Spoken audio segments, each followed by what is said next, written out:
Rincian khilafiyah najisnya anjing.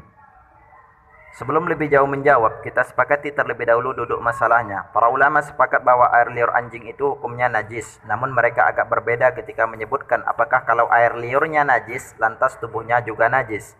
A. Yang disepakati dalam najisnya anjing, air liur. Para ulama tidak berbeda pendapat ketika menyebutkan najis air liur anjing. Sebab ada banyak hadis sahih terkait kenajisan air liur anjing.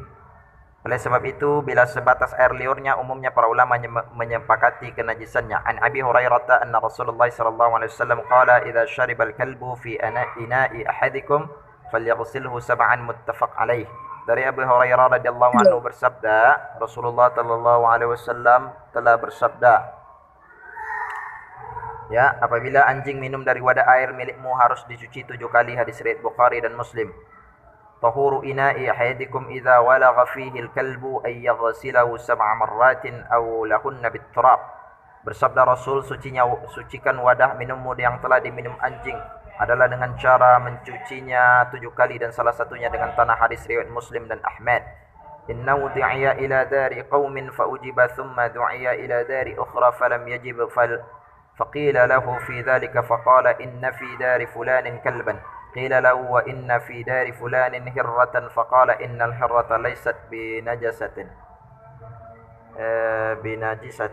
Rasulullah diundang masuk ke rumah salah seorang kaum dan beliau mendatangi undangan itu. Dikala lainnya kaumnya yang lain mengundangnya dan beliau tidak mendatanginya. Ketika ditanyakan kepada beliau apa sebabnya beliau tidak mendatangi undangan yang kedua, beliau bersabda, di rumah yang kedua ada anjing, sedangkan di rumah yang pertama hanya ada kucing, dan kucing itu tidak najis. Hadis riwayat Al-Hakim dan Ad-Darulqutni. B. Yang tidak sepakat apakah tubuh anjing itu ikut najis juga. Namun ketika berbicara masalah hukum kenajisan badannya, mereka terpecah setidaknya menjadi 2 pendapat yang berbeda. Sebagian mengatakan bahwa tubuh anjing bukan termasuk najis, sementara yang lain menetapkan kenajisannya. Penulis mencoba melakukan penelitian dan validasi lewat beberapa kitab para ulama yang mewakili 4 mazhab. Kurang lebih hasilnya sebagai berikut. 1. Mazhab Hanafi umumnya berpendapat bahwa tubuh anjing masih hidup itu bukan merupakan najis ain. Yang najis dari anjing hanyalah air liur, mulut dan kotorannya saja. Al-Kasani wafat 587 Hijriah, salah satu dari ulama mazhab Hanafi, menuliskan dalam kitabnya Bada'i As-Sana'i sebagai berikut. Wa man qala innahu laysa binajasil aini faqad ja'alahu mithla sa'iril hayawanati siwal khinziri wa hadha huwa as-sahihu lima nadhkuru. Dan yang mengatakan bahwa anjing itu tidak termasuk najis ain, maka mereka menjadikannya seperti semua hewan lainnya kecuali babi, dan inilah yang sahih dari pendapat kami. Itu nomor 1. Ibnu Abdin wafat 1252 Hijriah, juga dari mazhab Al-Hanafi, dalam kitabnya Raddul Mukhtar Al-Dur Al-Mukhtar, atau yang juga lebih dikenal dengan Hasyiyatu Ibnu Abdin, menuliskan sebagai berikut. Laisal qalbu binajisil aini bal najasatuhu binajasati lahmihi wa damihi ولا يظهر حكمها وهو حي ما دمت في معانيها كنجاس باطن المصلي فهو كغيره من الحيوانات قوله وعليه الفتوى وهو الصحيح والأقرب إلى الصواب. Anjing bukan termasuk najis ain.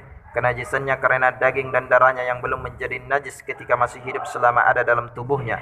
Kenajisannya sebagaimana najis yang ada dalam perut orang yang sholat. Hukum anjing sebagai hukum hewan lainnya, dan itulah fatwanya, itulah yang sahih dan lebih dekat pada kebenaran. Nomor 2. Mazhab Maliki mengatakan bahwa badan anjing itu tidak najis kecuali hanya air liurnya saja. Bila air liur anjing jatuh masuk ke dalam wadah air, maka wajiblah dicuci 7 kali sebagai bentuk ritual penyuciannya. Ibnu Abdul Bar An-Namiri wafat 463 Hijriah, salah satu ulama dari mazhab Al-Maliki, menuliskan dalam kitabnya Al-Kafi fi Fiqh Ahli Al-Madinah sebagai berikut.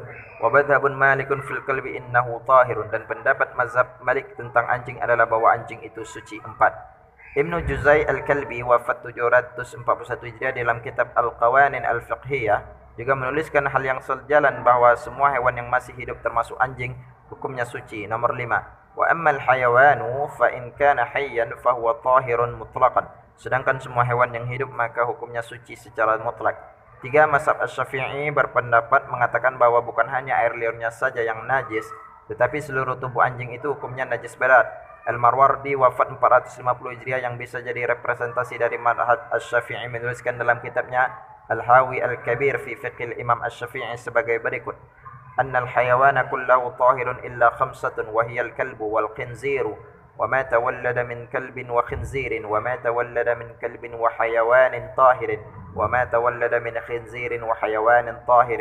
Semua hewan itu hukumnya suci kecuali 5 jenis, yaitu anjing, babi, anak perkawinan anjing dan babi, anak perkawinan anjing dengan hewan suci, anak perkawinan babi dengan hewan suci. Nomor 6. Al-Imam Nawawi wafat 676 Hijriah yang juga merupakan ikon mazhab Syafi'iyah dalam kitabnya Rawdatul Talibin wa Umdatul Muftiyin juga menetapkan kenajisan anjing. Wa ammal hayawanatu fatahiratun il kalba wal khinzira wa ma tawallada min ahadihima. Adapun hewan-hewan semuanya suci kecuali anjing, babi dan yang lahir dari salah satunya. Nomor 7.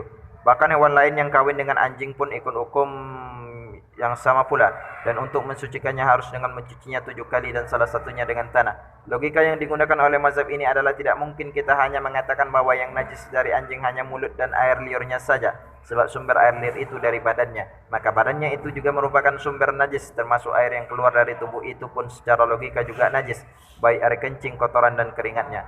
4. Mazhab Ambali. Dalam masalah kenajisan tubuh hewan, umumnya para ulama di dalam mazhab Ambali punya pendapat yang sejalan dengan para ulama mazhab Syafi'i, yaitu bahwa tubuh anjing yang masih hidup itu najis. Ibnu Qudamah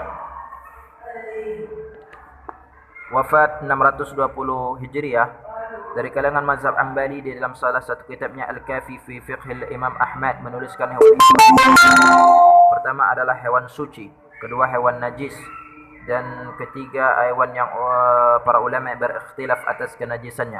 Pada saat menyebutkan hewan yang najis, beliau memulainya dengan anjing. Al-qismu tsani najasun wa huwa al-kalbu wal khinziru wa ma tawallada minhuma fasa'uruhu najasun wa jami'un ajzaihi. Jenis kedua adalah hewan najis, yaitu anjing, babi dan yang lahir dari hasil perkawinannya. Semua bagian tubuhnya najis. Nomor 8. Syamsuddin Abu Farraj Ibnu Qudamah wafat 682 Hijriah menuliskan dalam kitab Asy-Syarhul Kabir ala Matnil Muqni sebagai berikut: La yaqtaliful madhhabu fi najasatil kalbi wal khinziri wa ma tuladu minhuma annahu najasun 'ainahu wa su'uru wa 'araqahu wa kullama kharaja minhu.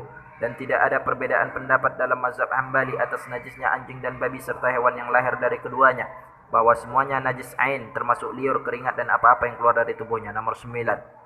Al-Maraji'. Nomor 1 Al-Kasani Badai As-Sana'i jilid 1 halaman 63. 2 Ibnu Abdin Raddul Mukhtar ala Ad-Dur Mukhtar jilid 1 halaman 209.